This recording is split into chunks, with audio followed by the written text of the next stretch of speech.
Hola, I'm Stacie de Armas, Senior Vice President of Diverse Insights and Initiatives at Nielsen, and I'm thrilled to be with you during Hispanic Heritage Month this year to share our Latinx story. The Latinx story is truly the American story, and it's how we celebrate our unique histories, cultures, and contributions as one community here. Now, we all know that this year has been one of the most trying and turbulent years for our community.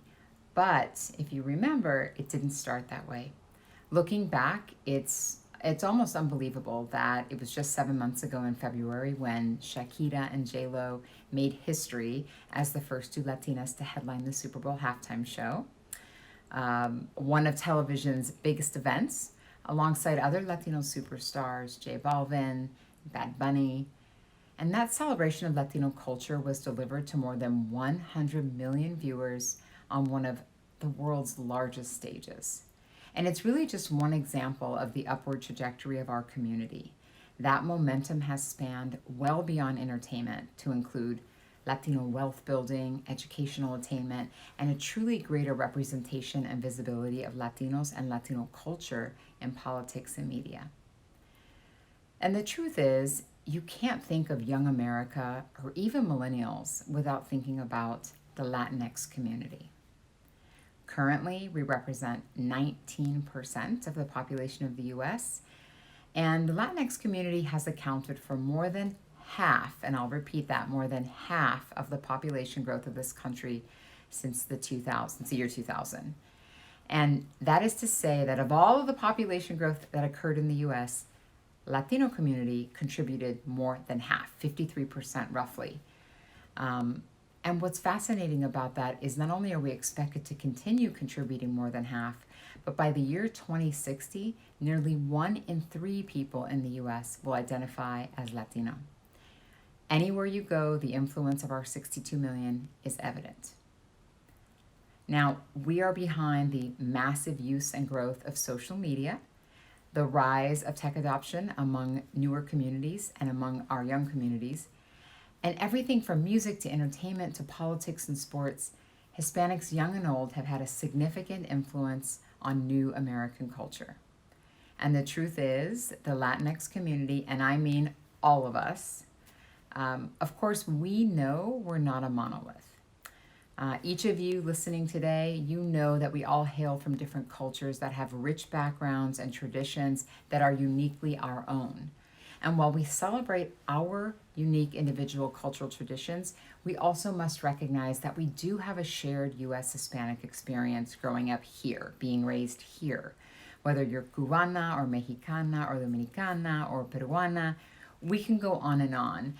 Whatever your beautiful background is, growing up as a Latinx in this country also has its own unique identity that binds us together. And our experience in that is shared. So we understand the struggles of being an immigrant or being the children of immigrants. We understand the value in our circles of trust that inform, engage, and entertain our community. And we've built those and they represent this shared U.S. experience here that spans across tradition. So we are unique, but we also have this shared experience, and much of it truly is from the constructs of what it was like to be Latino in the U.S., how our communities grew here. We really did this together, and we aligned ourselves alongside our Latino brothers and sisters and helped one another. So we know we've contributed to nearly every aspect of present-day American culture, from dominating social, as I shared, to being the most connected to smartphones, to having a tight hold on purchasing power, contributing to the development of tech products, and even the population growth of the country. Many of us coming from immigrant parents, this generation of Hispanics have fully embraced the Latino American experience. We are 100% Latino and 100% America. We are ambicultural, and we choose cultural values of our parents to inform and engage us, and at the same time engage with what it is to be American. Today's Latino community is not just about the Hispanic youth, though. While they are pace setting for all of America, what makes Latino youth unique is the very firm grip they have on the values of their parents. And make no mistake about it, Our community is born of trials and grit and incomparable aspirational hope. How are we different? Well, we are nearly 40% more likely to live in multi-generational homes, and that means that our culture and our language pass and are retained within our homes and within our families. We have larger households than the general population. Ours are 3.4 persons versus 2.6. And make no mistake about it, we are staying close to our Latinidad. Take, for example, the fact that 3/4 of Hispanic adults speak Spanish at home, even though 54% are US born. Younger generations are increasingly choosing to culturally connect in Spanish, keeping very strong our ties to our Latinidad and our traditions. So while these are incredibly tough times, Hispanics are still leading in homeownership growth in America. We are the original team players. Amigos, cross-cultural psychologists and sociologists agree that Hispanics exercise a collectivist culture. And that really is based on valuing the needs of a group or a community over the individual. So things like kinship and family and community are extremely important. They bring us pride, loyalty, and cultural harmony. But what's fascinating about these is we're actually predisposed to have these behaviors, and they carry over into all of our digital dialogue and interactions, both in person and online. And so while you might be saying, well, of course, we've observed these predispositions to dialogue and be close.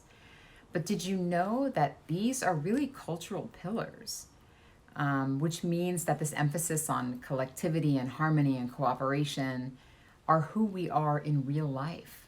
They are pervasive and they influence how we shop, how we learn, how we conduct business, and it's why we are the way that we are.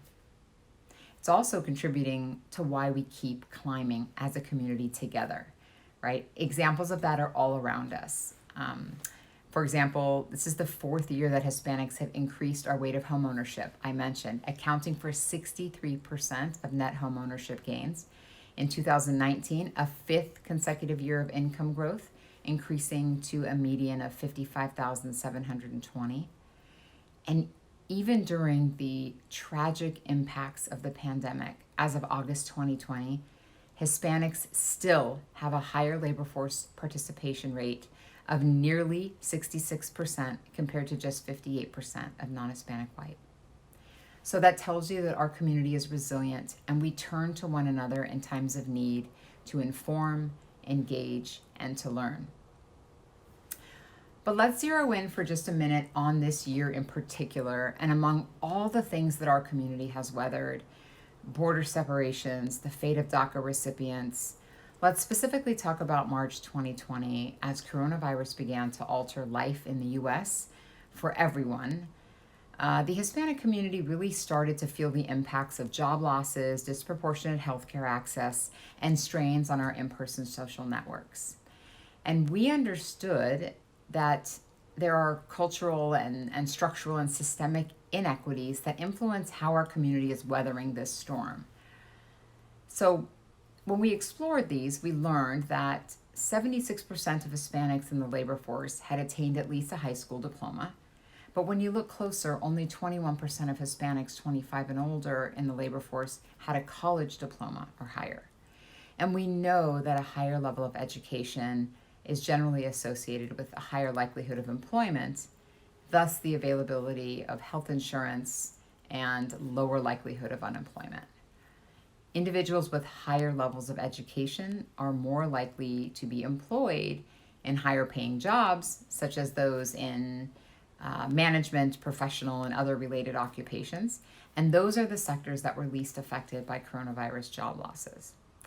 So this picture gets a little bit clearer when we look at what that occupational distribution looks like for Latinos, and it helps us understand why we were disproportionately impacted.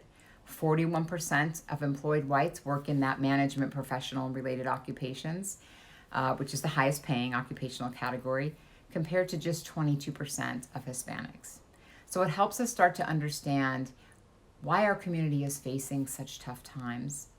but also how bright the light ahead is. Socially, it was difficult too, with social distancing and quarantines and shutdowns. All of these threatened our natural predisposed ability to engage in face-to-face connections, which we just learned are so important to our U.S. experience and to our growth here. So what did we do? We turned to trusted social networks and content channels like television, radio, and social media to communicate, share, and seek support. Latinos were 57% more likely to use social media as a primary source of information during coronavirus. Why? Because we could connect personally with trusted circles and gain information and insight and fact-checked information, right? And Latinos actively dialogued about what we learned within these trusted circles. And in fact, our Nielsen data showed us that Latinos who watch Spanish language primetime news and talk turn to social media to continue that conversation at nearly 5 times the rate of those who watched English language primetime news and talk. That dialogue and that conversation is incredibly important to our community, right? It's how we build and we grow alongside our neighbors.